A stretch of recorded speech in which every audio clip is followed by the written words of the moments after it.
I was 11 years old the first time I remembered deciding not to cry. Something had happened at home, the kind of thing that makes a house go tense and quiet. And I remember standing in the kitchen, feeling it rise up in me and making a decision. Not out loud, just a quiet, private choice, the way a child makes them. I decided that whatever I was feeling could wait, because somebody in that house needed to be steady, and I had looked around, and it was going to be me. I don't think I understood what I was signing up for. You don't, at 11. You just see that there's a job nobody's doing, and some part of you steps forward to do it. And then you keep doing it. For about the next 45 years. Maybe you know this too.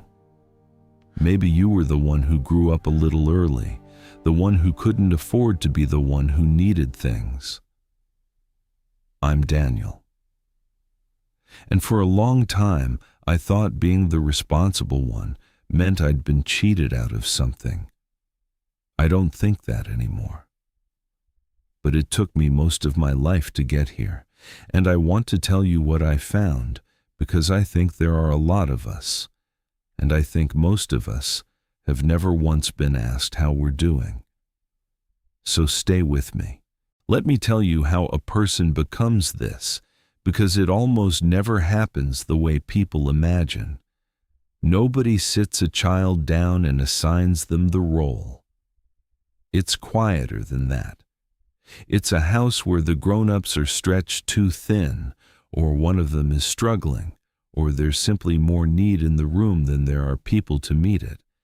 And a child looks at that gap, and something in them decides to fill it, because the alternative, a gap that big, left open, is frightening to a kid in a way they can't name. So they get good early, good at reading the room, good at knowing when to be quiet, and when to help, and when to just not add to the pile.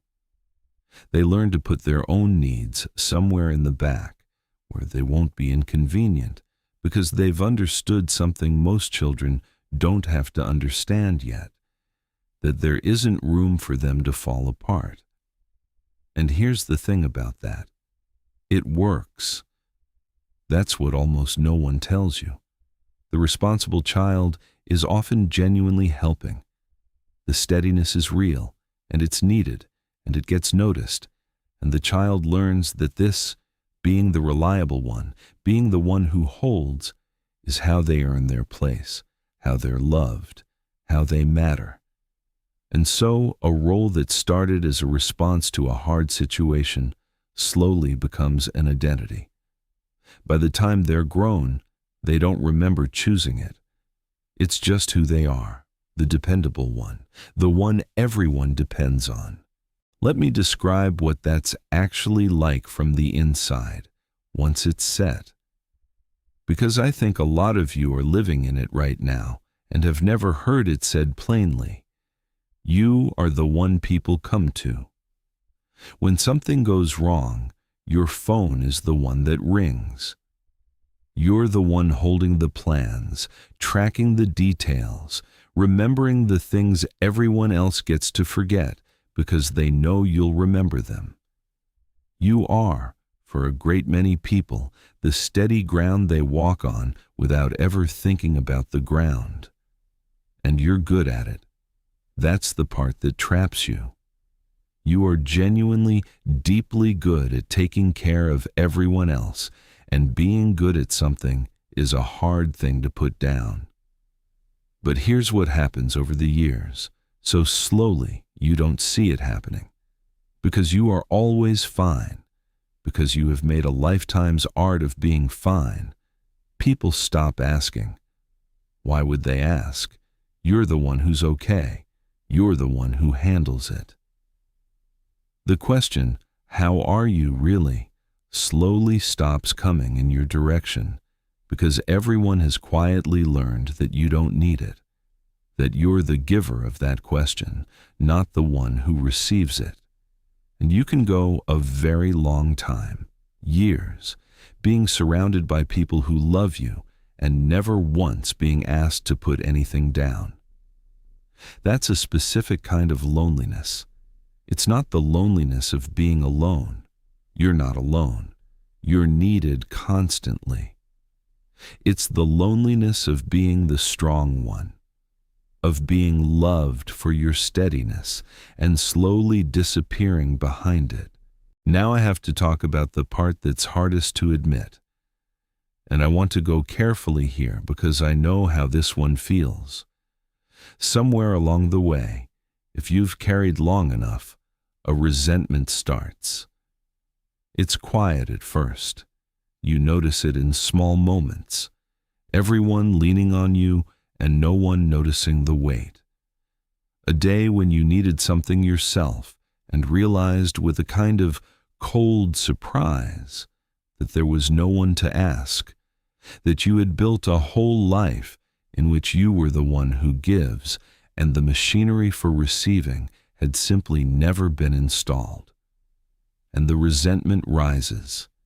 And then, this is the cruelest part, you feel guilty for feeling it. Because these are people you love, because you chose this, because being tired of being the strong one feels, to a person like you, like a betrayal of the very thing that makes you good. So you push the resentment back down, where you put everything, and you carry that now too. On top of everything else, you carry the shame of resenting a load you picked up yourself. I want to say something about that resentment, and I want to say it plainly, because I think you need to hear it from someone who's felt it. It's not a character flaw. It's not ugly. It's not a betrayal of anyone. It's just the truth, finally getting loud enough to hear. It's a person who has given for decades noticing at last that they were never given to. You're allowed to notice that. Noticing it doesn't make you selfish. It makes you honest. And I've found that the resentment loses most of its bite the moment you stop fighting yourself about being allowed to feel it. So that's the cost. And it's real, and I won't pretend it isn't. But if I stopped there, I'd be lying to you, and I'd be leaving out the part that actually matters most. Because here's what all of that carrying also did. It built something. In you. Something that is genuinely, permanently yours. You are, right now, one of the most capable people in almost any room you walk into. When things fall apart, you don't. You have a steadiness that most people spend their whole lives wishing they had and never develop because they were never required to. You can be leaned on because you became, through years of practice, nobody applauded, genuinely worth leaning on. That's not nothing. That's not a consolation prize for a stolen childhood. That's a real thing you can do that most people can't. And I don't say that to flatter you. I say it because I think a lot of responsible people have come to see their whole life as a story about what was taken from them, and they've missed the other half of the story entirely. Yes, you carried what you shouldn't have had to. And in the carrying, you became strong in a way that is actually deeply good. Good for the people around you, and good, if you'll let it be, for you. For years, I thought being the responsible one meant I'd been cheated. Now I look at the man it made me. Steady, reliable, someone people trust with the real things. And I wouldn't hand that back. It cost more than it should have. And I'm still glad to be him. Both of those are true. They don't cancel out. That's the part it took me 50 years to understand. So here's the turn. And it's a smaller, quieter thing than stop being responsible, because I'm not going to tell you to stop being the thing you're good at. The world needs the steady ones, and you're one of them, and that's honestly fine. The thing I'm still learning, and I mean still, I have not finished, is this. You're allowed to be carried sometimes too, not to stop carrying, just to let someone occasionally carry a small piece of you, to answer honestly once in a while, when someone does think to ask, to let one person past the steadiness and into the actual state of things. It won't come naturally.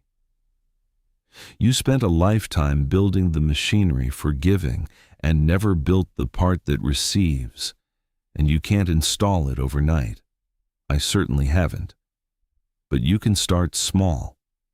You can let one person, on one hard day, help you hold one thing. And I'll tell you what I found when I finally let that happen. The people who love you don't love you only for your steadiness.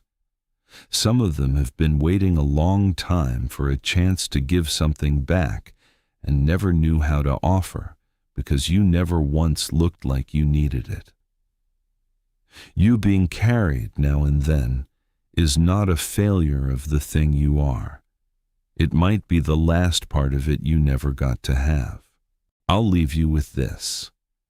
Being the responsible one was a weight you didn't choose and shouldn't have had to carry so young.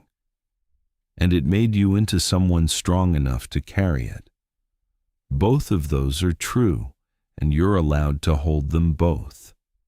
You've spent your whole life being the ground other people stand on. You're allowed to set some of it down. The ground is allowed to rest. Tell me in the comments, were you the responsible one, the one who handled it, who couldn't fall apart, who everyone leaned on? I'd like to know, because I think there are more of us than the world ever thought to ask about. And if you want to sit with me again, subscribe. I'll be here. I'm Daniel. I'll see you in the late hours.